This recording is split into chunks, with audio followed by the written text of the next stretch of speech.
Bienvenue à toutes et à tous sur Digital Congo Télévision et Radio. Merci en tout cas de nous choisir pour ce nouveau numéro de votre émission Semaine en 45 où nous avons l'habitude avec nos invités de décrypter l'actualité en République démocratique du Congo au courant de la semaine. Une actualité, vous le savez, dominée entre autres par cette affaire autour de la désignation du futur président de la CENI pour succéder à Corneille Nangaa à la tête de la centrale électorale, avec cette confusion, sinon cette mésentente entre les chefs des églises, les membres des confessions religieuses qui sont donc incapables de trouver un consensus autour d'un candidat. Au cours de cette émission, nous allons également parler de la grogne sociale avec notamment des grèves un peu partout, notamment avec les médecins qui ont d'ailleurs décidé de passer en mode radicalisation. Nous allons également parler de la grève au sein de la société de transport au Congo, Transco, une entreprise publique de transport en commun. Nous allons également essayer d'aborder la question autour de l'état des sièges 90 jours après l'instauration de cette mesure dans deux provinces, à savoir le Nord Kivu et l'Ituri. Quel bilan tirer quand on sait que chaque jour, l'on enregistre 2 morts?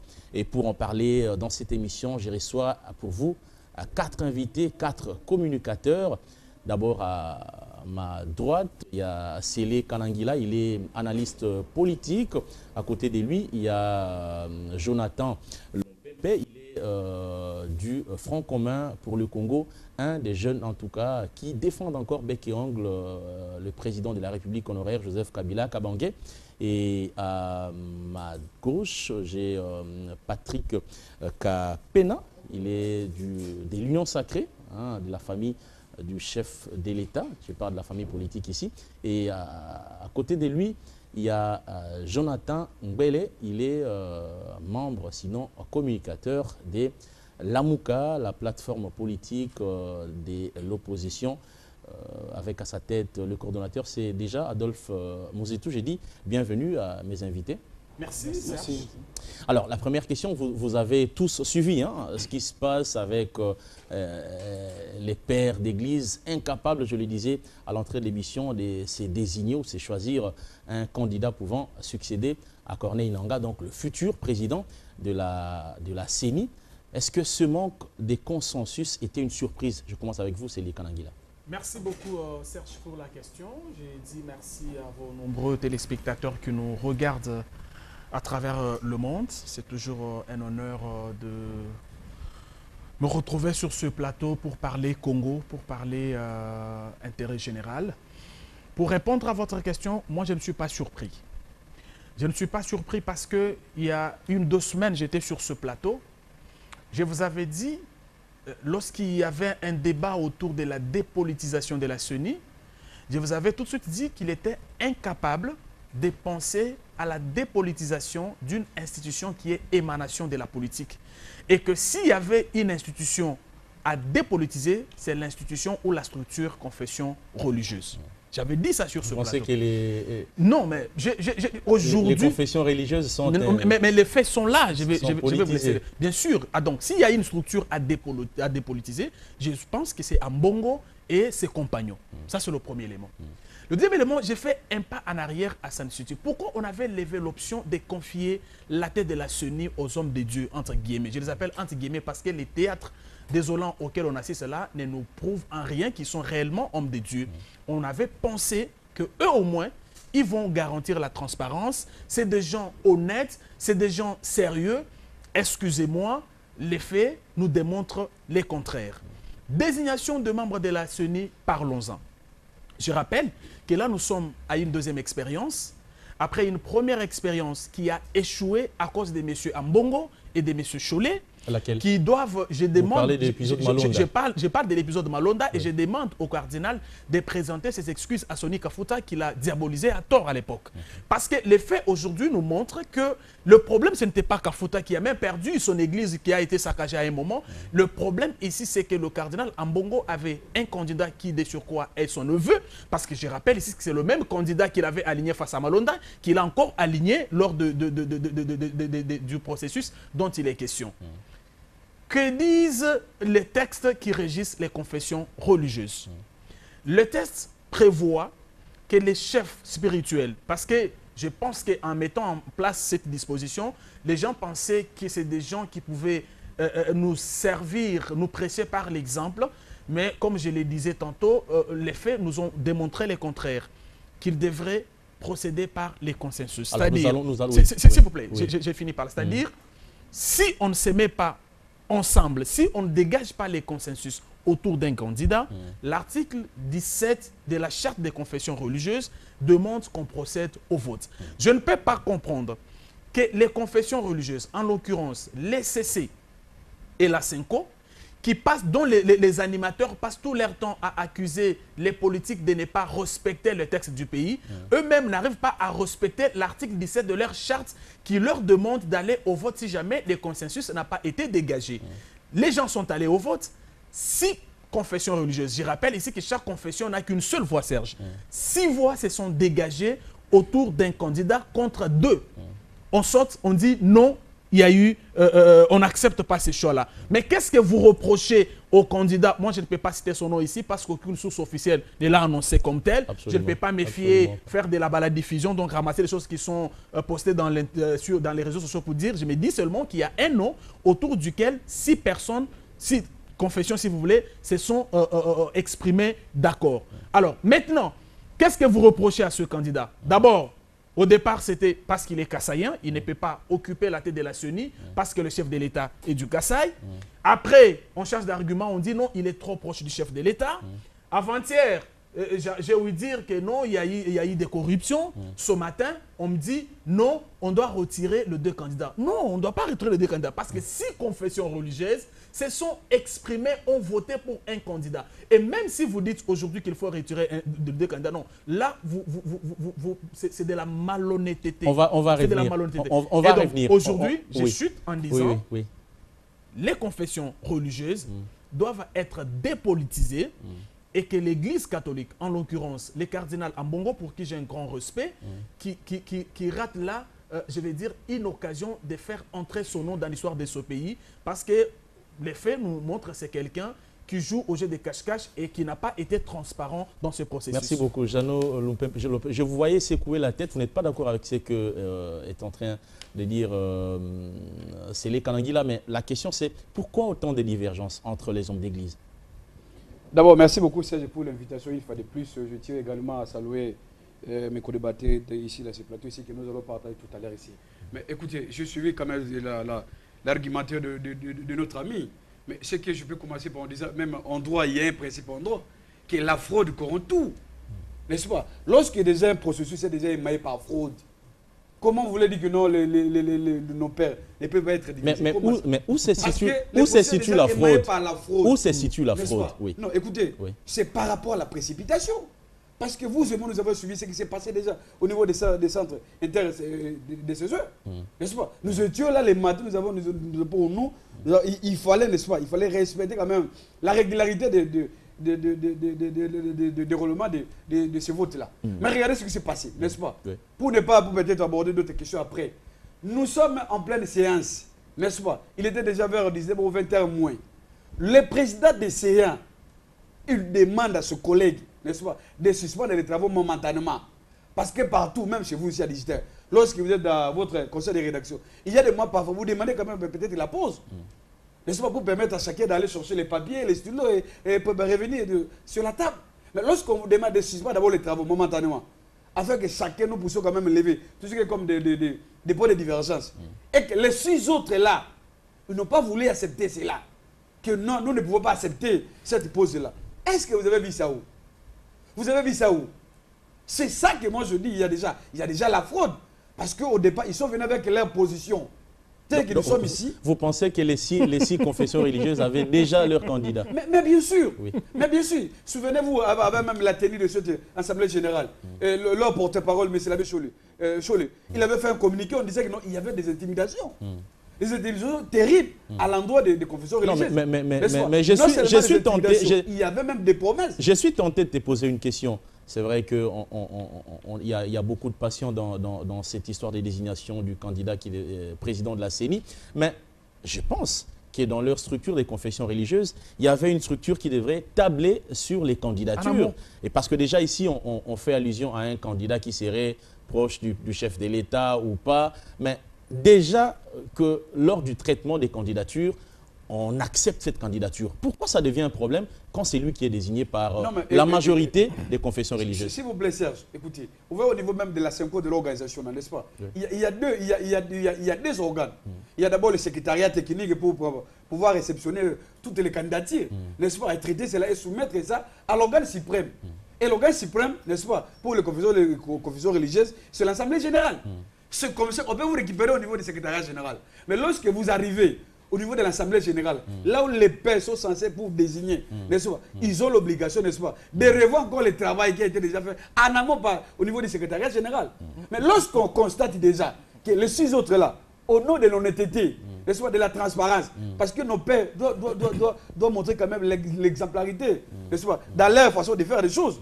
Mais lorsqu'on constate cela, et on dit que non, reposons-nous un peu, nous allons revenir après. Pourquoi cette précipitation? C'est ça le problème. Et peut-être pour parce que le délai était à terme. Non, c'était pas. Écoutez, en vertu de quoi? Quand vous dites les délais, ce délai-là, quel délai? Mbosso ne pouvait pas imposer les gens les délais. N'est-ce pas? Parce que nous savons que... Mais parce que de toute façon, nous irons comme ça jusqu'en 2023. Il n'y aura pas d'élection. Il faut se référer à une loi. N'est-ce pas? Les confesseurs religieux, ils savaient déjà qu'il fallait désigner quelqu'un. Ce n'était pas question de... Peu importe le temps, même après 2023, parce que les mêmes Mbosso là, les mêmes Mbosso a demandé encore au père d'accorder 48 heures, de pouvoir aller se retrouver et discuter. Et regardez ce que le président de CEA a dit dans sa lettre, mon cher ami. C'est très grave. Lorsque Boutin me dit que nous, voilà, parmi nous, l'un de nous, il a été approché par les gens du pouvoir. On l'a proposé de l'argent, afin que nous puissions voter leur candidat. Ça reste à prouver ça aussi. Mais je t'ai dit, mon cher ami, mais ça reste à prouver ça aussi. Vous pensez que l'évêque peut nous mentir? Qu'est-ce que c'est ça le problème. Oui, parce qu'on ne peut pas accepter. La logique, c'est quoi? Il faut, n'est-ce pas, il faut dénoncer, n'est-ce pas, l'imposition de ces candidats-là. Moi, je ne veux pas citer son nom ici, mais il est déjà connu, même si votre ami fait semblant. N'est-ce pas? Dodo Kamba, il a cité son nom. Même si on veut masquer, c'est l'Assemblée nationale, mais nous le savons. Voilà pourquoi le processus est déjà tellement émaillé par la fraude et de la corruption. On ne peut pas accepter cela. Et lorsqu'il dit, il fait allusion très rapidement à l'article 17. Non, mais l'article 17 ne parle pas de ça. Cette disposition, c'est une autre disposition. N'est-ce pas? L'article 17, on donne le pouvoir à l'Église de présider. Mais lorsque mon ami ici, il vient, il soutient l'apport de le deuxième mode de vote, les élections. Non. Pourquoi les élections? Parce que si nous refusons les élections, c'est parce que les 6 autres là déjà, pour eux, tel que nous sommes là, n'est-ce pas? Nous, c'est la vote. Or, les constitutions voudraient que nous, tout le monde, comme nous sommes dans ce plateau ici, que nous acceptons un candidat valable. Parce qu'aujourd'hui, hier, n'est-ce pas, on a manipulé l'opinion. Les gens sont sortis dans la rue pour dire que non, Rosa Malone, c'était le candidat mais toujours l'église catholique et l'église protestante. Non, mais écoutez, à l'époque, n'est-ce pas, il y avait des problèmes. Et c'est aujourd'hui encore le même constat. Parce qu'hier, on se disait que non, voilà, on a corrompu les gens. Et qu'aujourd'hui encore, l'église catholique maintenant prend le courage. Il dit qu'on a corrompu nos pères. On revient à la case de départ. C'est un éternel recommencement. Oui, on va revenir. Beaucoup de contradictions dans ce qu'il a dit. Oui, on va revenir. Alors, Patrick Kapema, je voyais un peu... vous êtes en désaccord avec ce que l'OMPEMPE est en train de dire. Mais je suis tenté de vouloir comprendre si on estime qu'il fallait trouver consensus, si on estime que c'est la voix de la majorité qui devrait l'emporter. Pourquoi cette agitation des pères d'église? Merci Serge pour l'invitation déjà. Je voudrais, avant d'essayer de rencontrer mon ami l'OMPEMPE, de m'acquitter du devoir de dire merci à vos nombreux téléspectateurs qui nous suivent en ce net moment et auditeurs. Je pense que cette émission sera aussi à la radio. Mon ami, vous dites deux choses, une chose et son contraire au même moment. Le plus important ici, c'est nous qui aspirons demain à conduire ce pays. C'est pour résoudre le problème de la population. Le problème que vous relevez aujourd'hui, c'est le même problème que nous avons eu avec Malonda. Le grand problème, c'est que le candidat que proposent les autres, l'Église catholique et les protestants, ne veulent pas de ces candidats. Mais nous sommes en démocratie. Mais lorsqu'il ne répond pas aux critères... Laissez-moi avancer. Laissez-moi avancer. Vous ne me citerez même pas 2 critères pour mettre à côté les autres candidatures. Mais je vais citer. Attends, je vais vous expliquer. Vous n'avez pas des informations. Il y a un secrétariat technique qui reçoit les candidatures. C'est lui qui est le secrétaire exécutif de cette structure, c'est l'abbé Cholet, qui avait validé la candidature de la personne qui ne voulait pas citer le nom. Cite-moi le critère qui doit le mettre de côté. Vous n'allez pas citer depuis aujourd'hui jusqu'à demain. Vous n'allez pas le faire. Donc, n'osez même pas parler. Non, attendez. Je lui donne dans mon temps de citer les critères. Rapidement. Qui ont éliminé le candidat que vous ne voulez pas citer le nom. Denis Kadima, rapidement, allez-y. Citez-moi le critère. Je cite le nom, c'est Denis Kadima. Je donne dans mon temps. Je dis ceci. Allez-y. On est de l'honnêteté d'abord intellectuelle. On est de l'expertise électorale. Il y a aussi un autre critère qui, nos pères, ils ont imposé cela. C'est avoir un candidat. Non, écoutez, c'est dans leur organisation interne. Lorsqu'on dit, on a juste encore un autre critère, on dit que non, il faut un candidat courageux qui peuvent, n'est-ce pas, proclamer les élections conformément, n'est-ce pas, aux vérités des signes. Là, c'est très capital. Mais attendez, il y a un certificat qui a attesté que le candidat que vous ne voulez pas citer le nom n'aura pas le courage. Non, mais écoutez. S'il vous plaît. Certitude ou pas, n'est-ce pas? Nous sommes à Kinshasa, nous avons sur un des plateau informations sérieux. Partout. Non, s'il vous plaît. Et nous savons même d'où vient ces candidats. Je reprends mon temps. Attendez. Comment on l'a préparé. Oui. Jeannot, laissez-lui. C'est ça mon problème. Jeannot, laissez-lui son temps de parole. Je reprends mon temps. Vous Allez-y, n'êtes pas Patrick. objectif. Vous n'avez pas cité un critère. Je citais toi. Vous n'avez pas. Mais il a rempli tous ces critères. Quand vous dites qu'il faut une personne qui doit avoir le courage, est-ce qu'il y a un certificat qui va démontrer que cette personne, ou un appareil où on a testé, disant que cette personne n'aura pas le courage de citer le nom de la personne qui a gagné? S'il vous plaît. Nous devons être sérieux quand nous devons discuter sur le problème du Congo. Moi, mon humble avis, je pense que le problème, c'est le respect de texte. C'est le respect de texte. Vous dites, voilà, les 6 autres confessions religieuses avaient leur candidat en poche. Mais oui, l'exercice, c'était ça, de désigner un candidat. Comment je n'aurais pas un candidat? Pourquoi je dois être là? Si je n'ai pas de candidat, je ne devais pas être là. Et on parle de consensus. C'est quoi les consensus? Mon ami est là. On peut se mettre d'accord sur une question, on ne peut pas se mettre d'accord. Si on se met d'accord, on avance. Mais si on ne se met pas d'accord sur une question, on fait quoi? Et voilà, c'est le deuxième volet de cet article que mon ami a cité ici. Si nous n'arrivons pas à nous mettre d'accord sur une question, passons au vote. C'est là où le bas blesse. Et c'est ce qui a fait que l'épisode Malonda a vraiment jeté de l'opprobre sur beaucoup de personnes ici, alors que c'était faux. C'est seulement parce que l'Église catholique n'est pas d'accord avec le choix des autres. Mais c'est la démocratie, mon ami. La démocratie voudrait que la majorité dirige. La démocratie voudrait que la minorité se taise. La minorité n'aura qu'à donner des avis. C'est comme mon ami qui est à côté de la Mouka. Je suis très content de lui parce que souvent il est objectif. Il dit des choses vraies. Ce n'est pas parce que je suis de la majorité que je dois étouffer la minorité. Non. Dans les grandes démocraties, ils sont là pour voir ce que les autres relèvent comme problème et résoudre cela pour revenir après demander encore le suffrage des autres. Mais ce n'est pas en venant sur le plateau de télévision cracher sur des mensonges. Cracher sur des mensonges. Moi, je pense qu'à Sun City, si nos parties prenantes avaient accepté que le président de la CENI soit quelqu'un issu de confession religieuse, c'est parce qu'il y a cette bonne moralité qui est caractérisée par ces personnes-là. Mais c'est parce que nous voyons, nous demandons à nos pères spirituels, s'il vous plaît, ce spectacle que vous nous donnez, sincèrement, j'emboîte les pas à mon ami qui dit vraiment il faut dépolitiser, je pense, les confessions religieuses. Ce n'est pas normal de voir pour une seule désignation, 6 confessions religieuses n'arrivent pas. Imaginez. Parce qu'il y a des gens qui crient ici, dépolitisons la CENI. Ah, on aurait 15 membres de la société civile. Vous pensez qu'ils vont s'entendre? Déjà, les 6 n'arrivent pas à nous donner un seul candidat. Et vous pensez que s'ils étaient à 15 et qu'ils devaient eux tous porter sur leurs épaules la CENI, ils auraient... Et d'ailleurs, c'est d'ailleurs la proposition des de Lamouka, je m'en vais vers Jonathan Gbele. Vous êtes de Lamouka, c'est vrai que par moment votre plateforme politique observe en arbitre ou en spectateur ce scénario que nous offrent les confessions religieuses. Déjà, mais tous nous sommes des spectateurs. Oui, en fait. Non, mais l'Union sacrée n'est pas dans la désignation. Parce qu'on vous accuse d'avoir Kadima comme candidat. Non, mais comment vous pouvez accuser? Je vous donne un exemple. Parce qu'il refuse de le dire, mais c'est ça la réalité. Je reviens, s'il vous plaît. Est-ce que les gens racontent? Excusez-moi de prendre une minute. Allez-y. Une minute tout simplement. Oui, rapidement. Rappelons-nous de l'épisode Malonda. C'est parce qu'il y a eu de morts, le chef de l'État dit niet. Aujourd'hui. Il faut dire que attendez, je vais finir. Attendez, je vais finir. Là, il faut s'il vous plaît, je vais finir mon raisonnement. Je vais finir mon raisonnement. Vous avez manipulé la population. Je vais finir mon raisonnement. Là, vous devez reconnaître ça. Je vais finir mon raisonnement, s'il vous plaît. Allez-y, je vais finir mon raisonnement. Allez-y, ils ont beaucoup parlé. Imaginez que Kadima était de l'obédience du chef de l'État. Ah, mais aujourd'hui, on allait déjà entériner.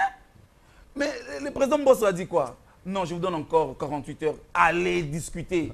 Cela montre que le chef de l'État n'est pas dans ça. Ok, merci. Il n'est pas dans ça. Oui, Jonathan. Laissez les confessions religieuses libres de faire leur travail. Vous avez la parole. Déjà que vous avez même refusé d'envoyer un candidat pour faire partie du bureau de la CENI. Merci beaucoup Serge de la question. Je vais commencer par votre phrase. Nous avons refusé d'envoyer des animateurs dans une CENI politisée. Ça, c'est un élément. Et j'ai beau entendu les réactions de mes compatriotes, pour qui j'ai beaucoup de respect et d'estime, mais ils n'ont pas posé les problèmes.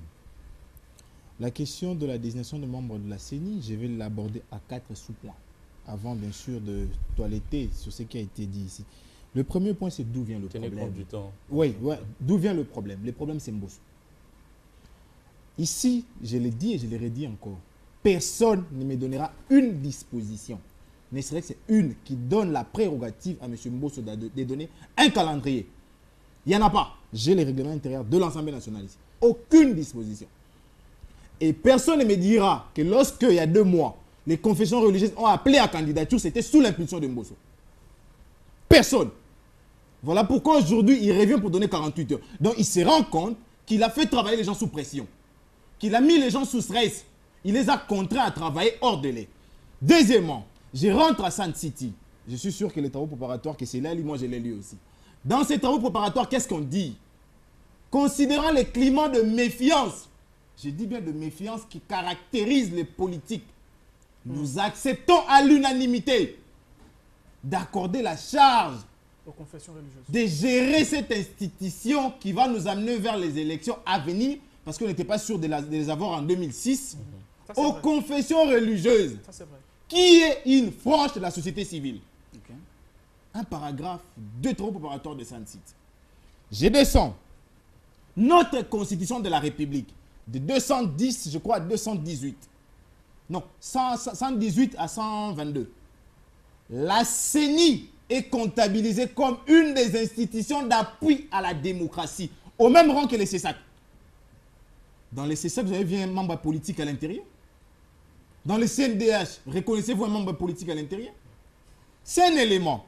Troisièmement, la loi sur la CENI elle-même, ce qui fait adopter de manière forcée et par forcing par les camps au pouvoir, revient sur cette même affirmation-là pour dire que pour la présidence de la CENI, c'est aux confessions religieuses. C'est connu. Qui dans le choix sont autonomes et indépendantes. Lorsqu'on impose le calendrier, on aliène l'autonomie. Deuxième point. Qu'est-ce qui donne le pouvoir à M. Kamba et les 5 autres d'aller désigner un membre en dehors du siège reconnu pour les confessions religieuses? Ils l'ont fait à Montfleury à la CIME. Les sièges reconnus par la charte, c'est les centres interdiocésains. Je rappelle aux Congolais que cette charte date depuis 2004. La charte des confessions. Elle a été amendée plus de 4 fois. Et dans cette même charte, il est reconnu que le président des confessions religieuses, pour cet exercice, c'est l'Église catholique. Et la vice-présidence, c'est l'Église du Christ au Congo. Les porte-paroles, c'est la Sainte-Cour. Qu'est-ce qui donne à M. Kamba le droit de se lever et de s'autoproclamer porte-parole? Deuxième question. Troisième question. Les personnes même qui ont pris part au vote, actuellement, il y a un contentieux entre les chèques Mangala, Luaba et les chèques Bidondo. Qui ne le sait pas? Chibondo. Qui ne le sait pas? Actuellement, il y a un conflit entre M. Kafouta et M. Dodo Kamba. Qui ne le sait pas? Sur pied de quoi? En vertu de quelle prérogative M. Mangala a voté et M. Kamba a voté? Ça, on doit donner des réponses. Il ne doit pas nous berner. On doit donner des réponses. Je sais qu'il y a des dossiers pendants devant le cours des tribunaux, dont pour lesquels il n'y a pas de décision à ce jour. S'il y en a que quelqu'un me les produise ici et je mettais au besoin, je présente mes excuses. Quatrième point. Et c'est le point qui dérange. C'est le point qui dérange. À 19h, je suis sûr que c'est là l'information. Pendant que les prêtres débattaient encore, 2 personnes ont tweeté. L'un, il fut patron de la presse présidentielle pour donner un nom. L'autre, c'est l'ancien citoyen américain qui donne un nom. Et les deux forment un nom. Pendant qu'ils ont voté. Je me rappelle quand j'ai vu ce tweet, j'ai appelé une consoeur d'une radio de la place qui était sur place. Il me dit, mais nous sommes surpris de nous ici aussi, parce qu'ils sont en train de voter. Qu'est-ce qui corrobore à tous ces effets-là? Ça pouvait venir de tout le monde. Non. Mais ils doivent jouir de leur liberté. Ça pouvait venir de C'est tout quand le même monde. 2 personnes. Oui. Mais ils sont libres. C'est quand même 2 personnes et pas n'importe lesquelles. Vous parlez des lois Kabouanga Voilà. et on Un ancien patron de la presse présidentielle. Il est libre. Qui a encore des éléments et qui a encore des gens filés dans la presse. Okay. C'est en fait ça. Et puis troisièmement, là maintenant je vais commencer à toiletter parce que je vais poser les bases. Oui. Patrick dit, l'épisode Malonda, le président a trouvé qu'il y avait de morts. Non Patrick, peut-être que vous n'avez pas l'information. C'est parce que la personne qui a signé le procès verbal n'avait pas qualité. La lettre du citoyen Antoine l'a dit. D'après l'article 17, c'est le chef de confession religieuse qui transmet le PV. Et que le bureau de l'Assemblée nationale n'a pour prérogative que d'entériner plutôt les membres et non le président. C'est ce que Mme Abounda avait fait en son temps. Elle a entériné Malonda et non le bureau. C'était là le problème. C'était pas parce que... Et puis deuxièmement, nous avons nous reproché à Malonda 2 faits. D'irriter de ce procès verbal qui était signé par une personne qui n'avait pas qualité, il faut le dire, M. Kafouta n'était pas président ni vice-président. Et en sus, il y avait de rapprochements avec le sénateur Joseph Kabila, notamment la photo. Bon, moi personnellement, je l'ai dit, s'il vous plaît, laissez-moi finir. Mais je pense, Jonathan, laissez-moi finir. Attendez, Jonathan. Je pense que ce débat sur... Oui, tu vas finir. Mais je pense que ce débat sur est proche des, c'est un faux débat. Qui n'est pas proche de qui? Merci. Même les prêtres, même Mosengo qui prétendait dans les médias être très farouche à Kabila, Joseph. Mais après, on sait ce qui s'est passé. Moi, personnellement, à un moment donné, il y a eu des divergences. Ouais. Mais après, c'est pour justement... Allez-y. Je disais que moi, j'ai reproché la candidature de Malonda pour 2 choses. Notamment d'avoir hérité d'un procès verbal qui était signé par une personne qui n'avait pas qualité, et les photos que j'avais vues. Mais après, on me dira que ces photos ont été prises lorsqu'il enrôlait les sénateurs à vie. Pas de souci. J'ai eu le temps, moi, de passer sur le plateau de télé et présenter mes dossiers à mes sénateurs. Je l'ai fait. Et je pourrais encore les refaire aujourd'hui. Mais quand j'ai vu le CV de la personne, j'ai côtoyé ceux qui sont proches de lui. Je me suis dit, mais de tous ces candidats, même ceux qui sont présentés aujourd'hui, il n'y a personne qui égalera Malonda. J'ai dit, mais personne. Mais c'est parce qu'il a hérité d'un système, notamment ces procès verbaux, que nous avons estimé qu'il ne pouvait pas. Mais maintenant, là, M. Kadima, hérite de quoi? D'un vote encastré hors les sièges ordinaires. Bon, il a beaucoup parlé. Mais vous avez vu un PV? Termine ta phrase vite fait. Deuxièmement, s'il vous plaît. Il n'y a pas eu vote. Non, allez-y. Oui. Deuxièmement, c'était pendant une pause qui se sont soustraits des centres interdiocésains. Pendant une pause. À quoi devons-nous faire allusion? Alors aujourd'hui, nous allons poursuivre. Donc moi, je pense, oui. Je vais citer par là, vite. que les 48 heures qui ont été données, nous pensons que les confessions religieuses ne vont pas consacrer cette politisation telle qu'elle est faite par M. Mbosso et son équipe. Ils vont nous demander, nous politiques, de rentrer et de trouver un consensus sur les réformes, pas sur la réforme. Parce que la réforme ne concerne pas seulement la loi sur la CENI. Il y a la loi électorale qui fait également voir. Les réformes, je n'ai pas dit la réforme. Ça, c'est un autre débat. Le dernier round se joue aujourd'hui au centre interdiocésain. Les confessions religieuses se réunissent une fois de plus aujourd'hui pour finalement, on l'espère bien, nous donner le nom du président, sinon du futur président de la CENI. Mais si cela n'arrivait pas, qu'est-ce qui viendra? Non, j'ai entendu beaucoup de choses. Je vais répondre à Jonathan. Je commence par dire à Jeannot que lorsqu'on vient dans un débat, on lit. Mon ami, je parle de l'article 17 de la charte de 2004. Jonathan l'a lu aussi. qui demande que s'il n'y a pas consensus, qu'on procède au vote. On peut déjà évoluer. Non, c'était important parce qu'il a semblé dire le contraire. Tous ceux qui nous suivent à la maison, charte, confession religieuse, tapez sur Google, vous avez les articles. Aujourd'hui, le monde a évolué. Allez-y. Je ne vois pas pourquoi on doit créer des problèmes là-dessus. Et puis, le problème, il est ailleurs. Le problème, ce n'est pas parce que Kadima ne répond pas aux critères. Le problème ici, c'est que M. Ambongo et consorts ont leur candidat et ils tiennent que celui-là occupe la CENI pour servir à leurs intérêts. Et Botoko, bien sûr, qui est son neveu. C'est un secret de polichinelle. L'ancien candidat. Messieurs. Et puis, attendez, Jonathan ce n'est pas celui qui fut candidat pour le compte de la C'est bien sûr. Et puis, écoutez, Jonathan évoquait un truc très important. Moi, je ne suis peut-être pas souvent d'accord avec lui, mais il y a des faits devant lesquels on doit s'incliner. Il évoque un truc. Il dit, lorsque vous lisez les recommandations prises à Sun City, la principale raison pour laquelle on avait confié la présidence de la CENI aux confessions religieuses, c'est parce qu'ils avaient la présomption de la transparence, de la morale. Vous comprenez? Mais dites-moi, quelle est la transparence qu'on peut avoir lorsque les chefs des confessions religieuses, à qui on a confié cette responsabilité, au nom de la morale et de la transparence, nous amène un candidat qui a été candidat député sur la liste de la MOCA pour lui confier la tête de la CENI. Et ça, c'est l'Église catholique. Alors qu'on parle de la dépolitisation. Et ça, c'est l'Église catholique. Oui. Vous voyez? Donc, le problème ici, ce n'est pas que Kadima est proche de Tshisekedi ou pas. Le problème ici, c'est que l'Église catholique, je ne vais même pas citer toute l'Église, je parle de M. Ambongo et de M. Cholet, ils jouent à un jeu qui n'est pas franc, ils ont leur candidat. Et la colère ici, c'est exactement ce qui est arrivé sur le cas Malonda. Je voulais aussi rencontrer Jonathan. Non, Jonathan. Malonda, ce n'était pas le problème de la photo avec Kabila ou du PV.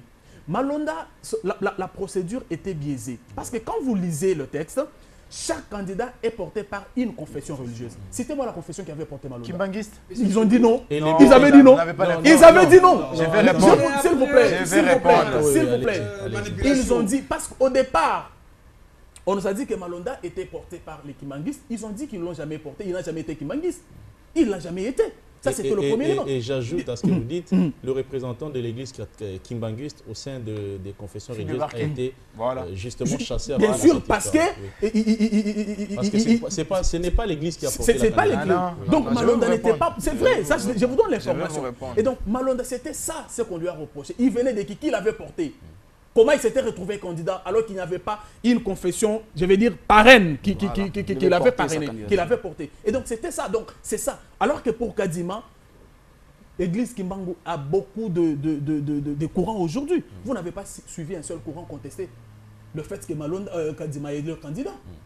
Quand vous allez, je ne sais pas, au centre d'accueil ou ailleurs, tous sont d'accord. Et vous dites un truc, vous dites, oh, les musulmans qui ont voté, non, ça ne devrait pas venir de vous. Dans chaque église, s'il vous plaît, il y a des problèmes internes. Vous comprenez? Lorsque c'est porté devant la s'il vous plaît, monsieur. Je parlais ici de l'église où il y a beaucoup de courants, mais vous n'avez pas suivi un seul courant contester la candidature de Kadima. Tout comme l'église musulmane à laquelle vous faites allusion, vous n'avez pas suivi un seul courant dire qu'ils n'ont pas porté la candidature de Kadima. Aujourd'hui, non, s'il vous plaît. Ça, c'est un autre débat. Ça, c'est un autre débat. Et donc, aujourd'hui, soyons tous d'accord que soit il y a deux problèmes. Soit on est en train de faire passer les temps parce qu'on ne veut pas qu'il y ait élection. Comme ça, on va aller de problème en problème. Les problèmes qui sont créés par les mêmes personnes, comme si ce pays appartient à M. Cholet et consorts. Et donc, aujourd'hui, ce qui se passe aujourd'hui, chuter parce que montre à la face du monde que contrairement à ce que le parti prenant avait pensé à Sun City, ces gens, excusez-moi, les chefs de confession religieuse ne sont pas aussi dignes de confiance, ils ne sont pas aussi transparents qu'on les pensait. Alors la question, oui, j'étais en train de poser la question de savoir s'ils ne se mettaient toujours pas d'accord, parce que c'est les derniers ronds. Qu'est-ce qui va arriver? Non, la majorité, s'il vous plaît, excusez-moi, je prends 30 secondes, je réponds. 30 secondes, vite fait. La majorité, c'est la démocratie, c'est la dictature de la majorité. Que veut la majorité aujourd'hui des confessions religieuses? Parce qu'ils ont dit, même si vous reprenez ces processus plusieurs fois, nous on porte Kadima. Ok, allez-y. Nous on porte Kadima. C'est quoi votre réponse? Non, mais, merci beaucoup. Je crois que j'aurai tout le temps comme les autres. Non, allez-y, on court derrière le temps. Très rapidement, je vous dis que dans mon téléphone, si j'ai cette charte-là, les confessions religieuses. Mais ce qu'il faut dire péter dans ce plateau ici, c'est tout à fait normal. Lorsque je vois quelqu'un de l'Union sacrée, même notre ami, s'il est analyste, mais il fait des analyses proches du pouvoir, vous ne pouvez pas venir dans ce plateau ici pour négliger l'apport de l'Église catholique. N'est-ce pas? Si aujourd'hui nous avons eu l'alternance dans ce pays ici, nous connaissons au moins, nous reconnaîtrons les combats à l'apport de l'Église catholique. Non. N'est-ce pas? Non, mais comment vous pouvez nier ça? Comment vous pouvez nier ça? Comment vous pouvez nier ça? À un certain moment dans ce pays, même l'UDPS, n'est-ce pas? Les partis au pouvoir, à un moment donné, essoufflé, ils ne pouvaient rien faire dans ce pays. Donc, à un moment donné, n'est-ce pas? Au nom de l'honnêteté, n'est-ce pas? Au nom de l'honnêteté, analyste, il faut d'abord reconnaître, n'est-ce pas, l'apport de l'Église catholique. Et qu'aujourd'hui, l'Église catholique a toujours un rôle plus important par rapport aux autres confessions religieuses là. N'est-ce pas? Mais je t'ai dit, mon cher, je t'ai dit, dans nos villages, il y a des paroisses de l'Église catholique. Il faut pas... Je vous dis ça. Aujourd'hui, vous ne pouvez pas négliger l'apport de l'Église catholique. Ne vous en faites pas. Il est important que l'Église catholique, nous devons respecter ces processus-là. Oui, Jeannot, au sein des confessions religieuses, les églises siègent au même titre. Donc, il y a non, pas mais écoutez, je vous donne un cas, au même titre. C'est comme au Conseil de sécurité. Il y a beaucoup d'États qui siègent au Conseil de sécurité. Mais chaque État, n'est-ce pas, a une prépondérance par rapport aux autres. Là, il faut reconnaître ça. C'est très important. Mais je vous dis ça. Quand la CEPCO faisait des manifestations ici dans ce pays, le problème, ce n'est pas la manif pour réclamer les élections, où sont les confessions religieuses là? Ils étaient où? Ils étaient où? À un moment donné, soyez objectif. Reconnaîtrons au moins quand même le combat de l'Église catholique. Et qu'aujourd'hui, pour répondre très rapidement, moi je lis la lettre, n'est-ce pas? Le président de CIE, Monseigneur Mbongo, comment il s'appelle, Marcelo Outé m'a dit ceci, n'est-ce pas? Au nom de l'éthique et de l'exigence de la transparence au sein de la CENI, il demande à ce confrère, le collègue de confession religieuse, de pouvoir de pouvoir succéder les deux autres candidats là. Et qu'aujourd'hui, aujourd'hui, vendredi, ils vont se rencontrer. Il a demandé que écoutez, nous mettons des candidats à côté. Comme ça, venez avec d'autres candidats que nous allons discuter parce que c'est très important. Mais je vous dis, c'est ça la lettre. Oui, ok. Il a demandé aussi. Donc, ça devient là. Kadima et comme ça devient une longue histoire. C'est le tour des batailles. On le met à côté. Parce que le dé, il a fait un problème. Lui, il dit ici que non. Ebotogo, c'est un neveu de candidat. Alors, quand nous dit, l'autre dit que non. Kadima, il est proche du pouvoir. Et le pouvoir, c'est Tshisekedi et ses amis à lui. Aujourd'hui, acceptons au moins. Lorsque les deux candidats déjà posent un problème, par principe, nous retirons ces gens-là. Commissaire, on va chercher les autres. Merci beaucoup. Merci, Jeannot. Parce qu'on ne peut pas accepter la corruption. Quand il dit la loi de la majorité va imposer les autres. Non, attention. Nous allons. Attention. Parce que si vous allez imposer un candidat, c'est pas nous qui imposons, ce sont les textes. Écoutez, c'est ça votre point de vue. Bien sûr. Pour vous estimez que les six confessions religieuses ont totalement raison. Et pourtant, c'est faux. La démocratie, c'est la loi de la majorité. Attendez, lorsque vous allez imposer et que l'Église catholique va appeler ses militants, n'est-ce pas, à la rue. Pour réclamer encore la transparence. L'église a les militants. Waouh. Nous sommes fidèles à lui. Alors, mais vous ne savez pas que l'église avait les militants. Fidèles à lui. Oui, merci. Patrick. Est-ce que vous pensez que l'Église catholique est devenue un peu égoïste? Parce que vous vous souviendrez que dans l'histoire de la désignation des animateurs de la CENI, naturellement ou dans la plupart des cas, l'Église catholique n'a toujours pas été d'accord. J'ai fait allusion ici à l'époque de Malou Malou, bien qu'il était abbé. Vous connaissez la position de l'Église catholique à l'époque. Je fais ici allusion à l'époque même des Corneille Nangaa. L'Église catholique avait même plaqué la porte des négociations sans pour autant qu'un consensus ne soit trouvé. Elle est partie. Mais aujourd'hui, on revient à la case de départ. D'abord Malonda et maintenant Kadima, toujours l'Église catholique. Voilà pourquoi il faut dire merci à Tshisekedi. Moi, je vous dis, si c'était Kabila au pouvoir, on n'allait plus parler de ça. Ils allaient entériner. Ils seraient entérinés et puis vous l'avez rappelé. 2006, c'était la même chose. Malou Malou, c'était la même chose. On vient Boïmoulunda, c'était la même chose. C'est lui qui est là maintenant, c'est Corneille Nangaa. La même chose. Moi, je vous dis, le plus important ici, c'est le respect de texte. L'article 17 explique bien les choses. Et lui n'a pas lu.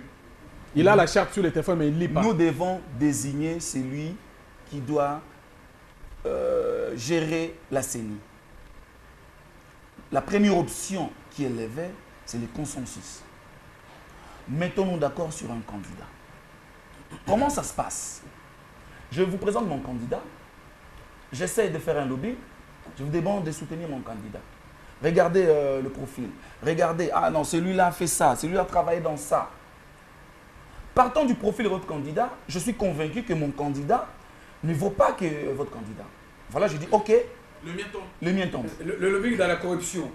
Mais oui, la lettre est là, la lettre est là. Ok. Merci, là. merci. C'est bon, allez-y. Donc pendant les 18 ans que vous étiez là, vous n'étiez qu'en train de corrompre les gens. Parce que vous avez accepté ces candidats de ces 3 élections ou de ces 2 élections. Donc vous êtes... Attendez, voilà, aujourd'hui, c'est Marcela vous contredisez. C'est lui qui a affirmé cela. Vous contredisez. A été approché par les gens du pouvoir. Vous un candidat, n'est-ce pas, par un candidat avec l'argent pour corrompre les autres. À cette allure, le FCC va disparaître. Il a dit ça. Avec des propos comme ça, vous allez disparaître. Avec des propos comme ça, vous allez disparaître. Je vous dis, nous sommes sur un plateau sérieux. Vous ne savez pas, nous attendons 2023. Il n'y a pas de problème. Nous allons répéter notre... Mais vous allez jouir de votre liberté. Vous allez jouir de votre liberté. Vous êtes Congolais et les lois de la République vous protègent. Et le gouvernement est là pour ça. Et voilà, vous êtes protégés. Aux élections, vous serez là et vous allez demander le suffrage à la population. Ce n'est pas nous qui allons vous interdire de déposer votre candidature. Oui. Vous allez poser votre candidature et c'est la population qui va trancher. Pour chiter, je disais, c'est le respect du texte. Si nous respectons le texte, nous n'aurons pas ce problème ici. Nous ne pouvons pas imposer. Moi je voudrais apaiser mon frère. Moi, je respecte l'Église catholique et je respecte tous les autres. Mais il ne faut pas confondre le texte. Ici, on n'est pas au niveau des Nations Unies où il y a ces 5 nations qui ont le droit de veto. Ici, c'est la CENI. Vous comprenez? Les participants ont demandé à ce que ces confessions religieuses se mettent ensemble. Et chacun a une seule voix. Une seule voix. L'Église catholique n'a pas 4 voix, a une seule voix. Et dès lors que vous avez une seule voix, qu'est-ce que vous devez faire quand vous vous sentez amoindri? C'est de négocier. Mais quand les négociations ne passent pas, acceptez le vote. Pourquoi? Parce qu'on doit avancer. Je voudrais répondre à mon ami de la Mouka quand il dit Mbosso, c'est de quel droit qui devait donner un calendrier? Ok. On devait laisser les gens, on devait laisser jusqu'en 2040, et puis on va accuser Tshisekedi. Non, c'est l'Assemblée nationale qui doit entériner. Dès lors que c'est l'Assemblée nationale qui devait entériner, il devait demander aux autres de faire vite parce que il y avait la loi Lutundula qui venait d'être promulguée. Et voilà, comme ça, le président Mbosso a rappelé qu'il était temps de... Est-ce que ça là, pour comprendre ça, il fallait aller au campus? Merci beaucoup. Et lui, il est avocat. Merci Patrick. Jonathan, nous allons rapidement aller avec vous parce que le temps est vraiment court derrière nous. Déjà qu'il y a le sujet autour de la grève et notamment l'état des sièges qu'on doit essayer de parler. Est-ce que vous pensez qu'aujourd'hui, au regard de tout ce qui se passe, la confusion, le manque de consensus, est-ce que dans les jours à venir, il sera encore possible ou important de confier la désignation du président de la CENI aux églises? Merci beaucoup, cher Serge, pour la question. Déjà, il faut, comme j'ai l'habitude de le dire, moi je pense sur pied de fait. Je n'entrerai pas dans des guerres personnelles et tout, c'est dans mes habitudes. Je l'ai dit ici, et personne ne m'a contredit là-dessus. Il n'y a pas une disposition qui donne prérogative aux citoyens Mbosso d'imposer un calendrier. Il n'y en a pas. Ça, et le débat est clos. Oui, Premier, on passe. Deuxièmement, on nous dit ici que M. Malone, c'est dans une république liberticide, c'est lui qui s'est là. Oui, dans une république liberticide, oui. Il a violé quelle loi? Il a violé quelle loi? Il est en respect de quel texte alors? Mais c'est ça, c'est à vous de nous dire. Il a violé quelle loi? S'il vous plaît, s'il vous plaît. Je crois que vous ne l'avez pas. Je vais vous aider, je vais vous apporter les travaux préparatoires de Sun City et je vais vous aider avec la loi électorale. Et la loi sur la CENI, vous allez les lire et comprendre que ces confessions religieuses-là, ils sont indépendants et autonomes. Dans autonomie, dans indépendance, on voit également la liberté de choses. Monsieur Malone, dans son temps, je l'ai dit encore ici, on ne l'a pas reproché de ne pas être parrainé. Non, ce n'était pas ça. On a reproché plutôt le fait que l'église kimbanguiste ne les reconnaissait pas comme chrétiens kimbanguistes. C'était ça le grand combat. Et c'est le C. Je sais pas ce qu'on a dit. S'il vous plaît. Bien sûr. S'il vous plaît. Alors que la charte dit qu'un candidat doit être porté. Aujourd'hui, M. Denis prie où? Il prie à l'église des Bandales. Est-ce qu'il est kimbanguiste? M. Denis, il prie à l'église des Bandales. Tu connais Denis plus que les chefs spirituels de l'église kimbanguiste. S'il vous plaît, s'il vous plaît. Mais c'est grave. Il y a 2 éléments. Probants. Aucun élément, c'est un kimbanguiste. Malouma était catholique. Malouma vous êtes laissez Jonathan parler. Jonathan, allons. Je vous donne simplement des éléments. Allons à l'essentiel. Que l'église doit toujours Il est au continuer centre à... d'accueil. Les Chaque samedi. vocables glissement n'est pas dans le dictionnaire de la Mouka. Vous avez vu là-bas. Ça, tout le monde doit l'avoir. S'il vous plaît, s'il vous Les plaît. vocables glissement n'est pas nôtre. Nous nous préparons jour après jour pour les élections. Ça, je l'ai dit et je le redis encore. À l'issue desquelles M. Antoine va être battu sérieusement. Deuxièmement, aujourd'hui, j'étais de l'opprobre, parler avec beaucoup de dénigrements tels que c'est le fait sur l'église catholique. Je suis triste de l'apprendre ici. Cette église catholique a mis dehors ses prêtres, ses religieux pour réclamer les élections. C'est les Tchoubi, Thérèse Kapanga là, mais non. C'est quand même affreux de t'entendre dire ça. L'église des réveils qui vous semblez encourager aujourd'hui. Combien d'écoles il y a au Congo ici? Et c'est les écoles les plus chères du Congo. S'il vous plaît. C'est pourquoi ils ont combattu la gratuité de l'enseignement. S'il vous plaît, cher frère. Les écoles les plus chères du Congo. Ce n'est pas l'église catholique qui vous demande de ne pas mécaniser les 30 000 NU. Ce n'est pas l'église catholique. Vous êtes incapable de mécaniser les 30 NU. Nous allons en parler dans les sociales. Aujourd'hui, il y a une promesse faite aux enseignants, vous l'avez réalisée. Laissez-moi parler à mon temps, cher cher. Allez-y, Jonathan, vous avez 30... Non, c'est vous avez 30 secondes pour finir et rapidement, avec l'aide de la réalisation, prendre quelques minutes pour parler de la grève. Je comprends. Je reviens sur ce que j'ai dit en conclusion au premier tour de table. Les confessions religieuses doivent nous demander tous de trouver les consensus. Sur les réformes, je le redis encore, pas la réforme. Ça ne viendra parce pas que aujourd'hui. Peut-être Les réformes, c'est au prochain mandat, c'est cher, ou alors après les élections de 2023. S'ils ne les font pas, Ouais. nous allons revenir ici. Oui. Aujourd'hui, il n'y aura pas consensus également. Et ils vont faire les forcing à l'église des réveils. Donc, M. Kamba se prévoit aujourd'hui d'être président. Merci beaucoup. Nous allons passer rapidement, en tout cas, à la deuxième partie de cette émission consacrée à la grève des médecins, grève à l'entreprise du transport au Congo Transco. Qu'est-ce que ça vous inspire finalement? Bon, mais permettez quand même, Serge. Non, on n'a plus le temps pour revenir sur ça. Je voulais juste Non, on n'a plus le temps, Célie, Mais allez-y. parce qu'on ne peut pas vouloir une chose et son contraire. On dit ici qu'il n'y aura pas de glissement, il doit y avoir élection parce qu'on va battre Tshisekedi. Mais quand on demande à chaque institution de jouer correctement son rôle pour qu'on ait ces élections en 2023, on conteste. Finalement, qu'est-ce qu'on veut? Là, on veut une chose et son contraire, monsieur. Et je vous dis que quand vous prenez les 2 ans de Tshisekedi, moi je ne suis pas là pour ce débat-là, vous regardez ce qui a été fait, mon ami, il y a de l'espoir pour ce Congo et Tshisekedi incarne réellement ce changement-là. Vraiment donc, une minute parce que nous sommes à la fin. D'abord, je commence par reconnaître aux médecins les droits de gréver dans un état normal.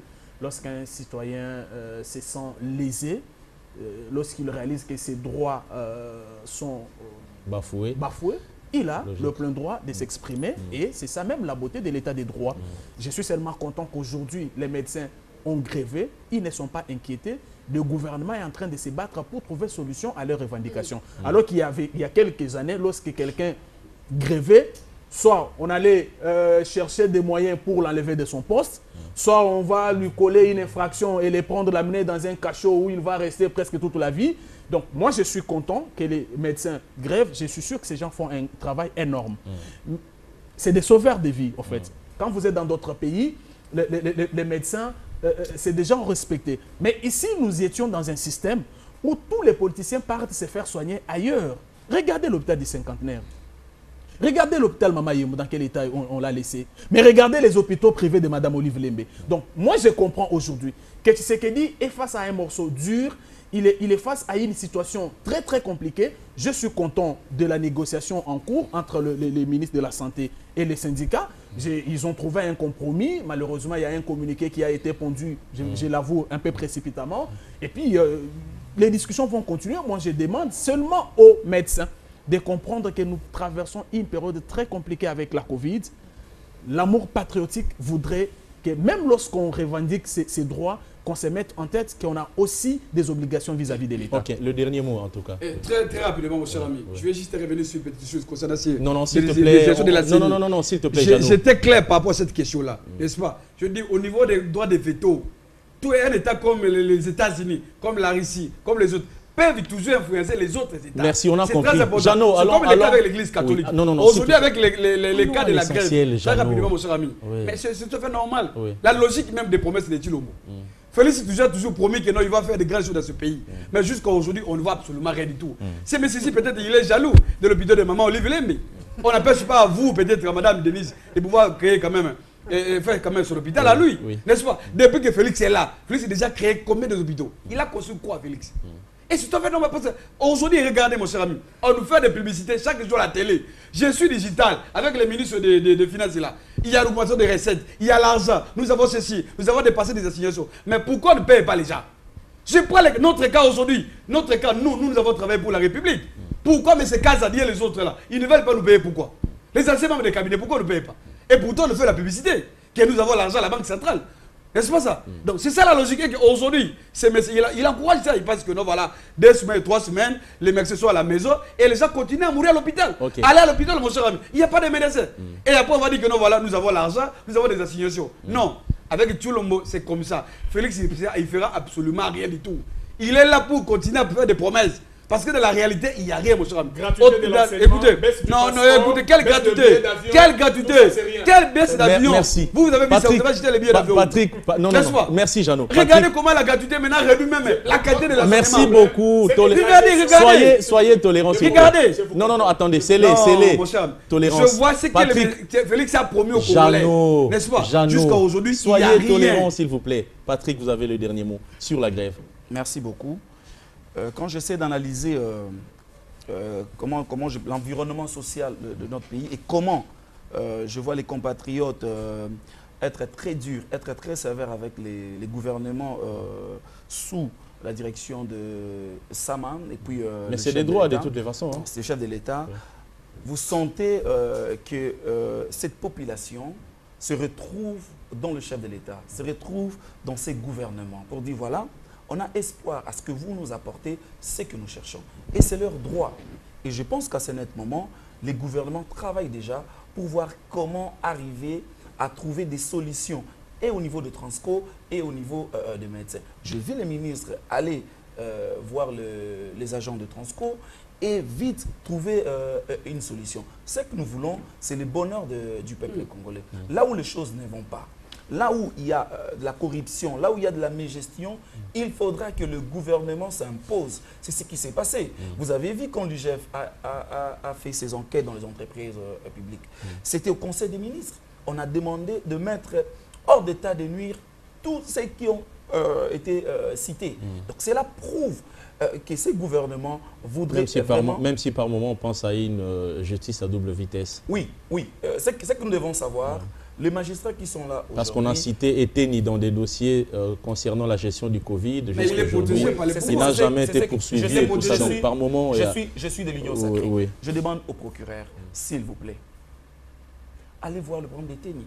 On ne va pas les défendre. Personne de l'Union sacrée, vous verrez ces personnes venir défendre Eteni. Non. Dès lors qu'il y a eu des malversations, dès lors qu'il y a eu des problèmes, on ne protège personne parce que tous nous sommes égaux devant la loi. Merci Eteni beaucoup. On va... sera, si il a pris l'argent de l'État, sa place, ça sera en prison. Mais s'il n'a pas pris, c'est aussi la justice, il sera relâché par la justice. Merci beaucoup. Nous allons conclure avec vous, Jonathan de Lamouka. Grève des médecins, grève Transco, finalement. C'est comme un Congolais lambda qui dit le pays va mal. Merci. Déjà, il faut dire à Patrick que le procureur a envoyé 2 demandes de levée d'immunité pour Eteni. Il y en a 2. On n'exécute pas 2. Merci pour ce rappel. S'il vous plaît. C'est Mabunda qui n'a pas voulu. Mabunda 1, Sumboso 1 également, ça fait 2. Non, je n'ai pas encore. Voilà, je vous donne l'information. Venons à la question de la grève. Le 24 juin 1984, une année après sa réélection, le président Bongo disait « Dans une république, il ne faut jamais accepter que le médecin parte en grève. » Pourquoi? Parce que les vies humaines seront mises en mal. Aujourd'hui, pourquoi on ne retrouve pas la grève à la présidence? Pourquoi on ne retrouve pas les... S'il vous plaît, Jeannot. S'il vous plaît, Jeannot. Pourquoi on ne retrouve pas les impayements à la présidence? Non, simplement parce que là... Là-bas, c'est la jouissance. Je vous reconnais, juste, Jonathan. Je vous reconnais juste, Jonathan. Il y a même des impayements au niveau de la présidence. Merci. J'enlève ça comme exemple. Pourquoi il n'y a pas des impayements dans les ministères? Pourquoi? Il y en a. Patrick, je connais modéré. Même les régies financières. Moi, je pense, s'il vous plaît, je pense qu'il y a une situation de 2 poids, 2 mesures au travers de la République. Aujourd'hui, dans Transco, les gens de Transco, s'ils me suivent maintenant, vous vous souviendrez de ce que je vous ai dit devant la cité de l'Union africaine. Vous avez chassé Kirumba pour 2 jours de dépassement des délais de paye. On paye le 25, il était le 27, ils sont sortis dehors. Et aujourd'hui, pour plus de 7 mois, en tout cas, vous allez vous rappeler de ces visages et de ce que je vous ai dit devant la cellule de l'Union africaine. Vous l'avez chassé pour 2 jours et voilà maintenant où nous sommes. Nullement je vais vous soutenir. Pour les médecins, je pense que la situation est telle que nous avons un problème. Il y a des gens qui sont admis aux urgences, il y a des gens qui sont admis dans des soins intensifs. Il faut réagir. Il ne faut pas réagir pour plaire aux gens tels qu'elle a fait M. Mbungani, mais plutôt il faut réagir en posant des solutions concrètes et palpables. Deuxièmement, la gratuité qu'on dit avoir réussi ici, il y a 30 000 NU là-bas, je t'informe. Les billets d'avion que tu as fait m'avoir être revus à la baisse, il n'y en a pas. Mais tu n'es pas au courant. Le Premier ministre a ordonné l'arrêté interministériel. Ordonné qu'on prenne et qu'on a pris. C'est des choses. Je te connais. Je te connais très lucide et cohérent. Il n'y a pas d'arrêté, il n'y a pas de décret pour le moment. Je vais citer par là. Je vais citer par là. 10 secondes. Je vais citer par là. Passeport de 9 $. C'est 150 $. Allez-y. Voilà. Ce que j'ai vu moi, c'est les décrets ordonnant la hausse des prix des carburants à la pompe. Au Qatar. Là, j'ai vu. Oui, j'ai vu. Là, on a vu ça. Merci. C'est du populisme. Merci. Non, c'est la vérité. C'est la vérité. Merci en tout cas. Ça, c'est du faillisme. À nos intervenants. Merci à Célé Kanangila. Je rappelle qu'il est analyste politique. Merci à Jeannot, qui est en tout cas un des défenseurs de Joseph Kabila Kabange, membre du Front commun pour le Congo. Merci Jeannot. Merci à Patrick Kabila de l'Union Sacrée. Merci à Jonathan. Merci beaucoup, Serge. Merci à vous qui nous avez suivis. En tout cas, grand merci à notre équipe de réalisation. Je sais que vous êtes un peu dur, mais comprenez, c'est un peu comme ça quand on débat avec des jeunes qui ont de la fougue, qui ont beaucoup d'arguments à donner. La suite au prochain numéro. Merci.